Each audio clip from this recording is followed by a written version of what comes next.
Learning to speak different language fluently can change us as we can learn the changes from any other skills like to be a doctor or pilot, said Brodsky, a associate professor of cognitive science at the University of California, San Diego. As a linguistics major, I was always wondering if language is mere tool for communication or can change one's view of the world. For a very simple example, sentence structure of English is SVO and Korean is SOV. This different structure change focus when a group of each person observe things. Also, bilinguals between two languages should change their focus of thinking by what language they use. Are all this related to the power of language to construct one's view of the world? I think language changes one's view of the world, and I will explain the reasons from now on. From my very personal experiences, I could feel that by what language I use, my attitude or mind changes. Because when I speak in Korean, I become more polite than when I'm using English, even though both languages have expressions of respect. Also, when I am speaking in English, I am more confident in expressing my own thoughts, which may seem a little aggressive if it was spoken in Korean. I did research to find out if my assumption of language's influence in thought is right or not. If we assume that language affects how and what people think, then we have to first know what is language. Chomsky conceived language as a set of sentences, each finite in length and constructed out of finite set of elements. This holds true for all natural languages since they have a finite number of phonemes and each sentence is representable as finite sequence of these phonemes.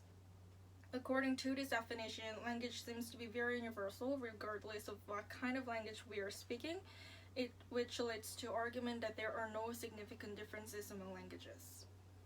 When we share universalistic parts of language, how can we say that, for example, German speakers and Indonesian speakers think differently because the language here varies? Also think about argot. Language not only varies from, say, English to Korean, but also from social factors such as classes, context, genders, and so on. So for example, what doctors say in an emergency room may not be understood by others who do not belong to a member of that group. Should this language difference be also considered as the idea that different language makes different thoughts?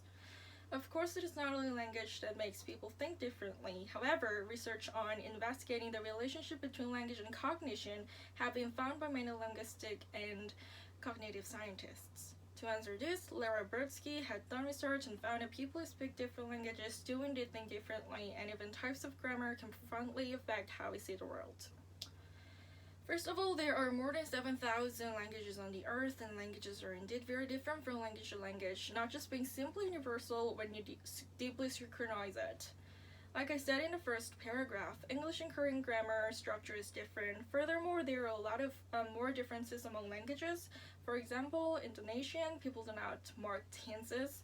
In Russian, you have to include gender and mark tense to create verb form, as well as considering whether the event has been completed or stopped. In Turkish, the verb changes its form by including the way the speaker acquired that information. In grammar, even considering verbs only, various rules can be found in only 3 languages out of more than 7,000 of those in the world. Having a good sense of direction is also greatly trained by language. According to Brodsky's research, in Pampero, a small Aboriginal community in Australia, people do not use terms like left and right. Instead, like many other local people in Aboriginal groups, people use cardinal terms, south, north, east, west, to express the concept of space. The notion of position is not fixed, that you cannot get to express directions, such as where you're heading to or the position of one's being, without considering your own orientation. On the other hand, English and many other languages rely on absolute direction.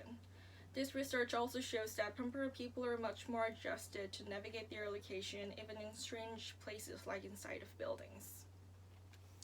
The concept of space was extended to the notion of time, which denotes behavior induced by language can induce another fundamental concept. When the researchers had the Pampero people collect shattered pictures of time sequence, they moved photos from east to west, which means not only left to right, but also vice versa, or further away and close to the body, and so on. So different time concepts also appeared in other language speakers too. For example, Mandarins express the time order in vertical, like down and up, whereas the English use horizontal symbols like ahead and behind. But what do you know? The language is a principal factor to make one's worldview. Further research answers this question with an experiment with English subjects to learn Mandarin to express the time notion. Their perspective resulted in similar to that of Mandarin speakers. So this evidence shows language differences can make essential cognitive differences like space and time, which will lead to help your uncontrolling power of both time and space. Beyond the cross-linguistics approach, different grammatical components in a single language can cause differences in thoughts. Agentive and non-agentive phrases change the extent to which people blame the causer. In the study English, subjects were subject to read two different reports which are perfectly the same, except the last sentence which said "ripped the costume," an agentive phrase, and "the costume ripped," non-agentive phrase. Then they watched wardrobe malfunction, which means instance of a person accidentally exposing an intimate part of their body as part of clothing slipping out of position. In Janet Jackson and Justin Timberlake's performance, when Jackson's intimate part of body was shown as the clothes getting ripped off by Timberlake's hands. Although both groups witnessed the same video, overall people reading agentive phrase blamed Timberlake more than those reading non-agentive phrase. People who blamed Justin Timberlake more even argued that he owed more than 53% in fines compared with those who read non-agentive phrase. Linguistics framing, which is concerned with agentive and non-agentive, not only induces more blame, but also more rigid responsibility in financial punishment. You've probably heard something like this once. You are what you say, every word has power. These are famous quotes that people believe, but do you really become what you say? Commonly, it might be regarded as kind of myth handed down from a long, long time ago. So people keep asking, does speaking really control our thinking? If I put it positively, do I end up with a positive attitude? The reason why people want to believe this phrase, although it is hard to believe, is maybe that many people, especially successful in history and this generation, have claimed that this is true. I'm also one of those who believes in the power of words that helps mind control in frightening and tense situations. It turned out to be true with evidence I suggested above. Language alone does not make a different worldview, but there is a certain positive correlation between them. Language actually can give you a good sense of direction, capacity of how to control your time by using various expressions on time, and the decision power to decide the degree of blaming when you have to punish someone.